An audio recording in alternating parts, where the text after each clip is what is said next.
Mira tu huerto ahora mismo. Las lechugas de primavera se han espigado, los guisantes están secos, y donde arrancaste los ajos, la cebolla o las patatas, solo queda tierra desnuda que quema al tocarla. Las macetas piden agua 2 veces al día, y el sol de mediodía parece imposible de vencer. Aquí es donde casi todo el mundo comete el mismo error, pensar que ya no se puede sembrar nada hasta el otoño, y dejar esos bancales vacíos durante semanas. Pero julio no es un mes muerto, no es primavera, cierto, tiene sus propias reglas, y si eliges las plantas correctas y adaptas el riego y la sombra, se abre una ventana de siembra que muy pocos aprovechan. Estas son 7 siembras directas que funcionan ahora mismo, cada una con su razón, su método y el error que debes evitar. Empecemos por el calabacín, y no como planta de primavera, sino como la tanda limpia del verano. La calabacinera que sembraste en abril seguramente ya está agotada, hojas manchadas de blanco, tallos largos y frutos escasos. Arráncala sin pena. Una semilla puesta ahora en tierra caliente germina en 3 o 4 días, mucho más rápido que en primavera, y la planta arranca sin frenos. La ventaja real es que te saltas los problemas del principio de temporada. Nada de frío que detiene la germinación, nada de caracoles devorando los primeros brotes. La planta crece de golpe y en 45 a 50 días ya tienes calabacines cortando. El método es concreto. Prepara el hoyo con una buena palada de compost, porque el calabacín come mucho. Siembra 2 semillas juntas y deja luego la más fuerte. Riego profundo, pero espaciado. Mejor un remojo largo cada 2 o 3 días que un poco cada tarde. Así las raíces bajan a buscar el agua. Necesita sol directo, mínimo 6 horas, así que colócalo en el bancal más despejado. Y aquí viene el error que arruina la cosecha de julio. El oidío, ese polvo blanco en las hojas. Aparece con las noches húmedas y el aire quieto. Para evitarlo, separa bien las plantas, al menos 80 centímetros entre una y otra. Y no mojes nunca las hojas al regar. Riega siempre al pie. Un detalle final que casi nadie aplica. Retira los primeros frutos cuando aún son pequeños. Eso obliga a la planta a seguir produciendo en lugar de gastar toda su energía en madurar semillas. Flores nuevas, polinizadores volviendo al bancal y un hueco vacío convertido en estructura verde en cuestión de semanas. Del calabacín rápido pasamos a lo contrario.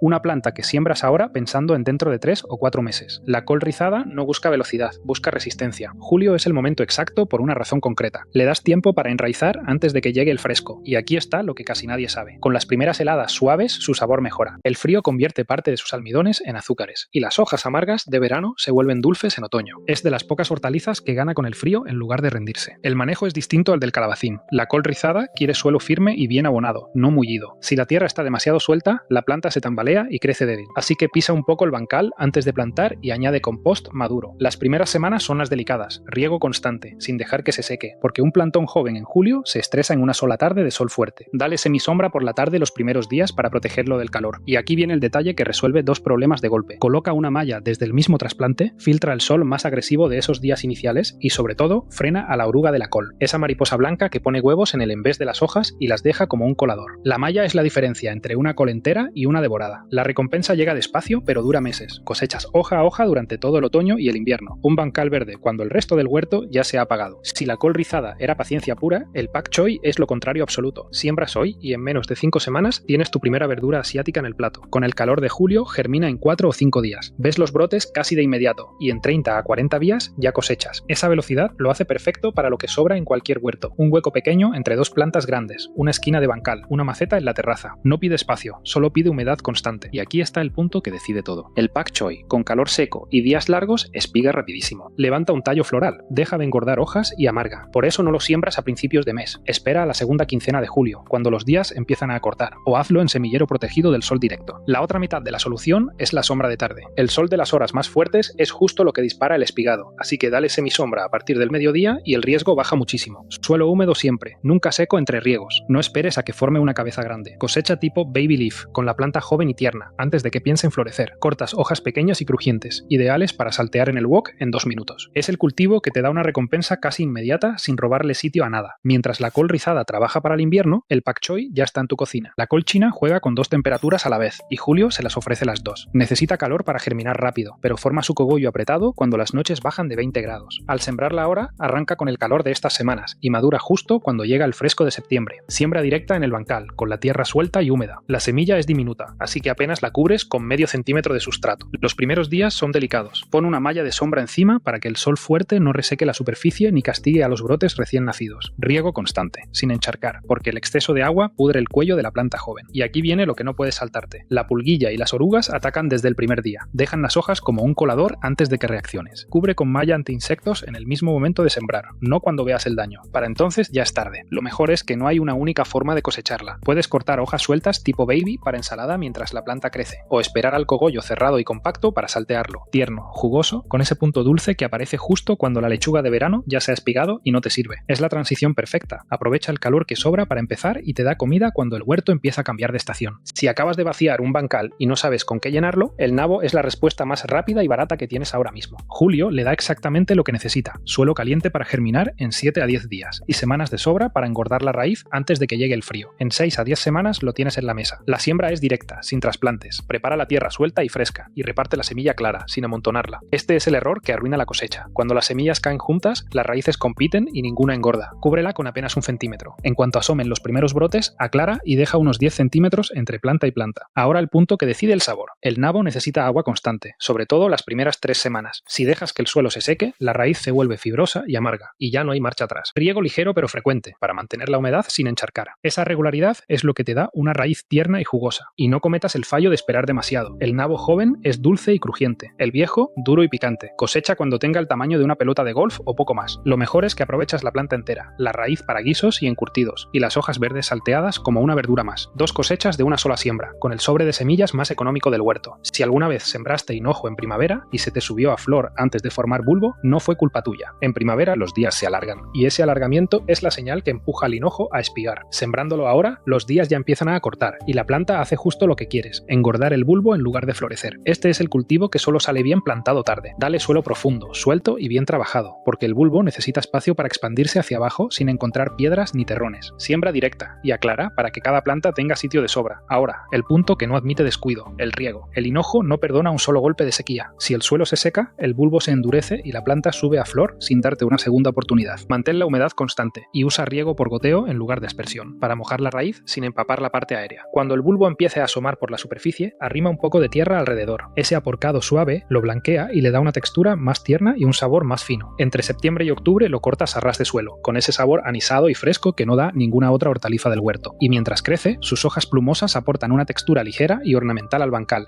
así que la planta te decora tanto como te alimenta. Cuando llega el calor fuerte de julio, la lechuga se rinde, se amarga y espiga en cuanto suben las temperaturas. La escarola toma el relevo justo ahí, porque aguanta ese calor que a la lechuga la derrota, y te da hojas frescas para ensalada desde septiembre hasta las primeras heladas. Tienes 2 caminos: puedes sembrar en semillero protegido a finales de julio para trasplantar en agosto cuando las plantas ya estén fuertes, o puedes sembrar directa en el bancal, pero busca siempre un rincón con semisombra, sobre todo que reciba sombra por la tarde. Ese punto no es opcional. Bajo sol directo y sin protección en las horas de más calor, las hojas se amargan y la planta espiga antes de tiempo, igual que le pasaba a la lechuga. La sombra de tarde es lo que la mantiene tierna y productiva. Cuando las plantas estén bien desarrolladas, tienes un truco para suavizar todavía más el amargor: el blanqueo. Ata las hojas exteriores por encima, cerrando el cogollo, y déjalo así unos días. El interior, privado de luz, se vuelve más pálido, más tierno y mucho más dulce. Y aquí está la recompensa. Mientras el supermercado sube los precios de la ensalada en otoño, tú cortas hojas frescas de tu propio bancal, semana tras semana. Un rincón que en julio parecía muerto de calor se convierte en verde abundante hasta bien entrado noviembre, cuando ya casi nada más aguanta en el huerto. Ahí tienes las 7 siembras, cada una con su momento y su motivo. No hace falta que las hagas todas. Elige 2 o 3 que encajen en tu espacio y en tu clima, adaptando riego, sombra y expectativas al calendario real. Un bancal vacío se convierte en cosecha sin empezar de cero. Cuéntame en los comentarios cuál vas a sembrar primero y suscríbete, porque en las próximas semanas seguiremos de cerca cómo evolucionan estas siembras. Gracias por acompañarme hasta aquí.